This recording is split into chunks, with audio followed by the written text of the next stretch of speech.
E nós? Eu já vou contar a história, esse aqui é um bandido. Ó, cara, o que aconteceu? Ele decidiu o seguinte, ele estava numa moto, corta aqui pra mim, meu filho. Ele estava numa moto e escolheu, num semáforo da Avenida dos Bandeirantes, uma das principais aqui de São Paulo, escolheu o alvo e foi para cima. O homem que estava sendo assaltado entregou tudo. Depois que entregou, ele começou a perseguir o bandido. O homem que o bandido tinha decidido assaltar é só um delegado do DEIC. Nada mais do que isso. Põe no Cidade. No chão, ainda marcas de freada e estilhaços. Foi aqui que o delegado Fábio Lopes, da Delegacia de Roubo a Bancos do DEIC, foi vítima de um assalto e por pouco não foi baleado. Eu parei no semáforo, um rapaz me abordou com uma moto e me pediu meu celular e meu Nextel. Aí ele estava armado, tá com essa pistola aqui que eu estou mostrando para você, devidamente municiada. Eu fiz a opção de não reagir na hora, porque tinha muitos veículos parados ao lado do meu carro. Deixei ele embora. Em seguida, o bandido fez o retorno e veio parar aqui do outro lado da avenida. O delegado começou a segui-lo. Mesmo assim, o bandido ainda fez um disparo que acertou a viatura. A perseguição continuou e exatamente aqui nesta calçada, o delegado conseguiu com o carro atingir a moto. Em seguida, o policial desceu e deu voz de prisão ao bandido. O crime aconteceu nesta avenida movimentada da Zona Sul de São Paulo. O criminoso foi preso em flagrante. O delegado estava em horário de trabalho, com uma viatura descaracterizada. O tiro disparado pelo bandido acertou o vidro da frente do carro e, por sorte, não feriu o delegado. A arma usada pelo assaltante foi apreendida. As câmeras de segurança que flagraram a ação serão analisadas pela polícia. O criminoso foi trazido aqui para a delegacia. De acordo com a polícia, ele tem 5 passagens por roubo e é suspeito de praticar vários assaltos ali na região. Todos os pertences do delegado foram recuperados. Agora a polícia investiga se o bandido faz parte de uma quadrilha que rouba relógios importados na capital e na Grande São Paulo. Nós vamos descobrir para quem ele vende esses celulares, para quem ele vende esses relógios, para quem ele vende os computadores que ele compra. Isso a gente vai investigar, vai dar continuidade. Segundo o delegado, no momento em que o criminoso já estava rendido pela polícia, uma outra vítima passou pelo local e o reconheceu. Ele é um cara que tem esse costume de roubar naquela região. A gente olhou, ele já tem uma passagem por roubo e tem mais 5 passagens de quando era menor. Enfim, e mesmo assim estava na rua. Quer dizer, como é que pode um sujeito desse estar na rua? Mas está porque a polícia prende, não tenha dúvida. O delegado prendeu? Duvido que já não vai aparecer um advogado, vai recorrer, vai dizer que ele não tem as passagens que ele tem, era como menor, a maior não está confirmada, ele não tem julgamento e pumba. Mostra que aí ele vira, do dia para a noite, vira um sujeito primário e aí o juiz coloca na rua. É por isso que o cara se habitou a roubar. Sabe que não vai preso. Tô certo, Faraó? Tá certo, quer dizer, eles vão dizer assim que, ele, na verdade, ele reagiu. O delegado que foi agressivo, violento. Vamos dizer assim, viu reagir só porque um cara deu um tiro na viatura. Nem era viatura, Capitão Nascimento errou. Era um veículo. Porque era descaracterizado, era um carro comum. Porque se o cara tivesse numa viatura, tá na cara que o bandido não ia, né? Agora, esse delegado é linha de frente lá no DEIC, viu? É? Ele é casca grossa? É delegacia de roubo a banco, linha de frente. Então pronto, olha aí. Percival conhece. Percival foi policial durante muitos anos. Esse aqui é Sérgio e esse aqui é Hilda. Hilda tem na vida o seguinte, ela construiu um monte de casa, umas casinhas, e com isso ela vive muito bem. E uma dessas casas ela alugou para Sérgio. Sérgio, inquilino,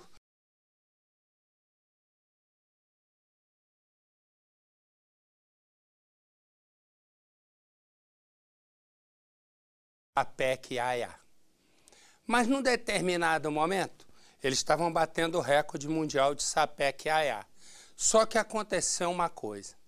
Hilda começou a ver que coisas dela de valor estavam sumindo. E só quem entra lá é ele. ela separa. O que ocorre? Quando separa, ele vai dizer, eu não quero separar. E começa, toda hora ele ainda lá e ela dizer, eu não quero. Até que ela foi clara com ele e disse, ó, a situação é a seguinte, as coisas estão sumindo, foi você e ponto final. Ele cria uma vingança. Uma vingança que vai levar Hilda à morte. De uma história que começa assim. Uma vida de muito trabalho e suor. E todo esse esforço tem um retorno positivo. Hilda vive com o dinheiro das casas que aluga. Um dos inquilinos é Sérgio, um rapaz que sempre arranja um motivo para chamar Hilda. Vem me pagar? Vem me pagar, é? Me pagar o quê, ó? Olha só como está lindo. Vamos dar uma volta. Sérgio não tem do que reclamar da casa. O que ele quer mesmo é sentir o cheiro da proprietária. Hilda sente arrepios toda vez que Sérgio chega perto. E ele chega cada vez mais perto. A relação entre os dois vai além do contrato de aluguel. Sérgio e Hilda usam o quarto como ninho de amor e tome de sapeque iaiá. Hilda, que sempre ia ao encontro de Sérgio, chama o rapaz para ir até a casa. E sempre que Sérgio aparece, algum objeto valioso some. Quando Hilda percebe, desconfia logo do inquilino conquistador. A desconfiança faz com que Hilda termine o sapeque iaiá. Será que eu coloquei em outro lugar? Sérgio se finge de bobo e ela deixa bem claro o motivo do fim do relacionamento. Você tá falando que sou eu. Não, não tô falando nada. Não, é você. Você tá falando que sou eu. É você. Antes era aquela história de pagar o aluguel. Sérgio se faz de vítima. Diz que tudo não passa de calúnia. Eu não quero mais você na minha casa quando Eu acabou. nunca entrei sozinho aqui na sua casa. Não, nunca entrou não. Nunca... O inquilino quer um doce. Promete se vingar da ex-namorada. Você fora da minha casa agora. Viu o que eu vou fazer com você? Mas Hilda mostra que é um furacão. Pega uma vassoura e bate com vontade em Sérgio. Espera, que eu vou te matar, sua louca. Assustado e todo dolorido, ele vai embora. Vai, mas volta. Volta e coloca fogo na casa de Hilda. Ela escapa da morte e começa a reconstrução. Sérgio só vai parar quando conseguir o que quer: acabar com a vida de Hilda. No meio da madrugada, Sérgio mais uma vez vai até a casa da ex-namorada. Portão fechado, luzes apagadas. Ele se aproveita da escuridão para pular as grades e invadir a casa. Parte para cima de Hilda. Ela mostra que é dura na queda e se defende. É aí que Sérgio puxa uma faca. Hilda cai. Os vizinhos ouvem os gritos de socorro, mas é tarde demais. O que dá para fazer é correr atrás de Sérgio. Mas o assassino é mais rápido e se esconde no matagal, para depois desaparecer do mapa. Um homem acima de qualquer suspeita, amigo de todos da família. Tinha relacionamento bom, almoçava na minha casa, frequentava minha casa, meu sítio, tudo de tudo. O motorista Sérgio Martins Amorim, de 48 anos, é procurado por assassinato. Motivado por uma vingança, ele teria matado a ex-namorada, a assistente social Hilda Efigênia de Lima, de 61 anos. Passava da meia-noite quando o Sérgio chegou aqui. Ele encontrou as luzes apagadas e o portão trancado. Ele resolveu pular as grades, mas não teve dificuldade para entrar na casa, já que o imóvel está em obras, essa porta estava aberta. Ele entrou e surpreendeu a Hilda, que estava dormindo no quarto. Os dois começaram a discutir. A briga foi parar na área de serviço. Lá, o homem se armou com uma faca e deu vários golpes na ex-companheira. A Adriene e o marido ouviram os gritos de socorro da vítima. Eu fiquei desesperada, eu estava indo deitar, chamei meu esposo e falei, tem alguma coisa acontecendo, vamos ver. E ele foi lá, chegou na grade, ficou pedindo para ele não fazer aquilo. Hilda e Sérgio se conheceram há 1 ano. Ela morava sozinha na casa. Ele tinha sido inquilino dela num dos imóveis que ela tinha aqui ao lado. Segundo os parentes, todas as vezes que ele vinha visitá-la, um objeto de valor sumia da casa. Hilda começou a desconfiar do companheiro e decidiu pôr um fim na relação. Ele não aceitava e, depois disso, começou a ameaçar a mulher. O casal estava separado há mais de 1 mês, depois que Sérgio teria colocado fogo na casa da ex. O imóvel ficou parcialmente destruído. Hilda estava reformando tudo. Queria recomeçar a vida. É vingança, porque ela não queria relacionamento com ele mais. Ela queria viver a vidinha dela, só trabalhar e voltar para casa e viver a vida dela, reformar a casa dela de novo. Só isso que ela queria. Logo depois do crime, o Sérgio saiu da casa e cobriu a cabeça com um lençol. Ele ainda estava com a faca usada para agredir a Hilda. Aqui na rua, os vizinhos que acordaram com todo o barulho tentaram impedir que ele fugisse, mas ele estava com a faca e ameaçou também esfaquear as pessoas na rua. O Sérgio correu em direção ao aglomerado que fica logo ali na frente. A polícia fez um cerco na área, mas o homem ainda não foi localizado. Os moradores se uniram para tentar encontrar o suspeito. Neste momento, a gente acompanha uma mobilização aqui dos moradores, porque surgiu a informação de que o Sérgio está escondido aqui embaixo. E as pessoas estão aqui, a filha da dona Hilda, todo mundo correndo aqui na tentativa de encontrá-lo. Sérgio continua foragido. A filha da vítima espera que ele seja encontrado. Eu quero ir lá atrás das grades, se Deus quiser. E este é o homem que está foragido. Se você viu esse homem, se você conhece esse homem, se você sabe onde ele está, ligue. Ligue para o Disque Denúncia, ligue para a polícia e a sua identidade vai ser mantida no mais absoluto sigilo. Corta para mim aqui. Mas nesse caso aqui é diferente. Ele se chama Everton e ela se chama Jordana. Os dois moram juntos, já estão casados 6 meses apenas. E naquele dia os dois saíram para jantar. E Jordana já tinha um filhinho, um garoto de 4 anos de idade. Só que o Everton gosta de beber e muito. Ele, passa a régua. E ele ficou bêbado. Quando eles estão voltando, Jordana no carro diz para ele, você está bêbado, isso não pode acontecer. Começa uma briga. É nessa hora que ele perde o controle do carro e bate forte. A moça fica gravemente ferida, a criança também se machuca. Jordana há de morrer. E ele põe no cidade. O carro destruiu a grade dessa loja de materiais de construção. O motorista perdeu o controle depois de passar pela rotatória. Subiu na calçada e atingiu o muro.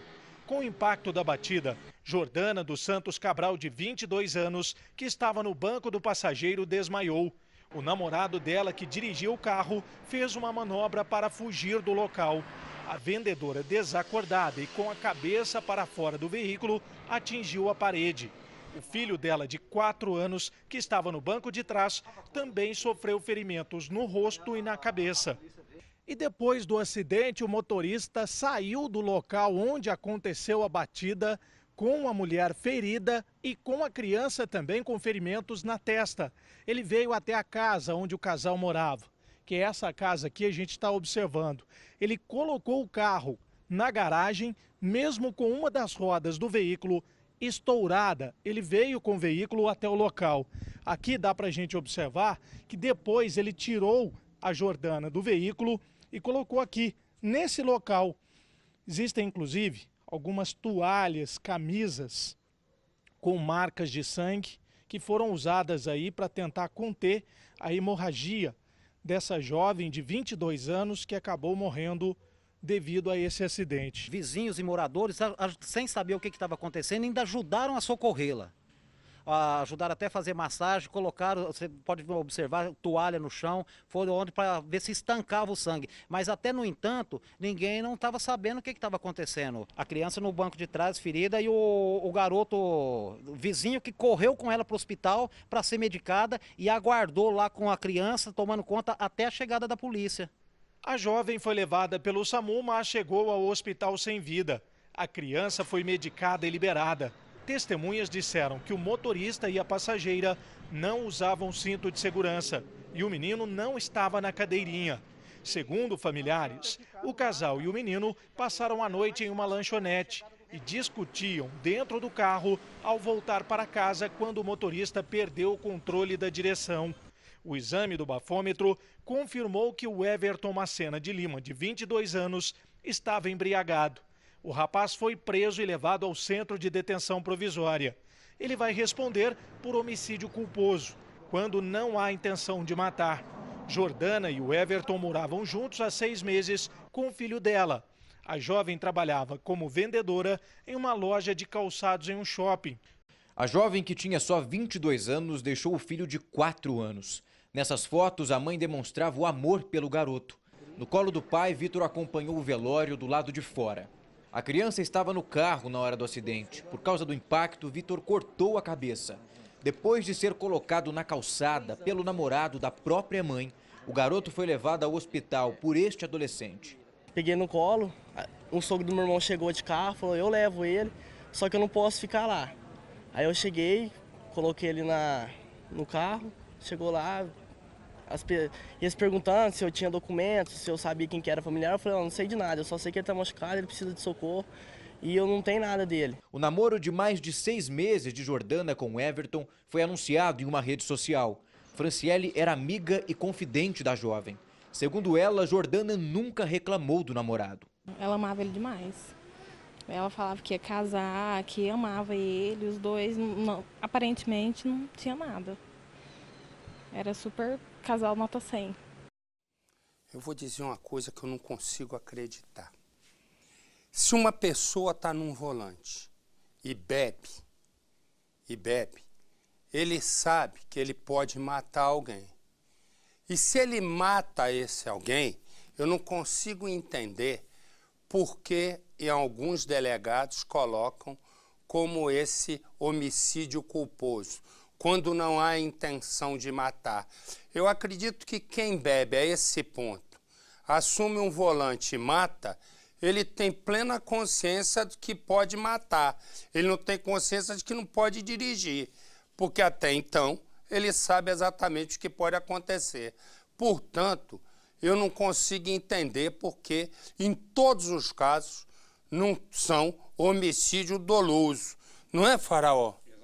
A intenção é um sentimento. Você não julga nunca a intenção. Não é isso. Você julga o resultado produzido, o efeito de uma atitude irresponsável. É isso. Tá certinho, Faraó. Faraó, hein? O azulzinho tá fazendo efeito. Amarelinho. Tá, beleza. Tá tomando 2 agora, hein? Amarelo. 2 é amarelo e azul? Tá 2? Não, só amarelo. É bomba, hein? Homem bomba, hein? Homem bomba. Pensar no seguinte, que é outra coisa. Que é outra coisa que me dá uma tristeza, sabe o que é? É quando eu vejo motorista de táxi trabalhando de noite. Me dá porque eu imagino o medo que o sujeito hoje deve ter. Imagina de noite, 1 da manhã, 2 da manhã, você está passando no teu táxi precisando colocar passageiro, parece um cara e abana a mão. Ou 2. O sujeito tem que contar com Deus para não acontecer nada. Foi o caso aqui do Evaldo, ó. Ele ali. Ele, desde os 19, ele dirige. Portanto, há 40 anos ele é taxista.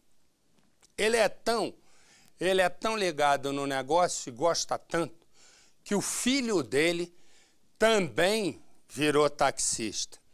Naquele dia, ele deixou um bilhete para o filho dizendo o seguinte: filho, papai vai aposentar em breve, o táxi vai ficar para você de presente.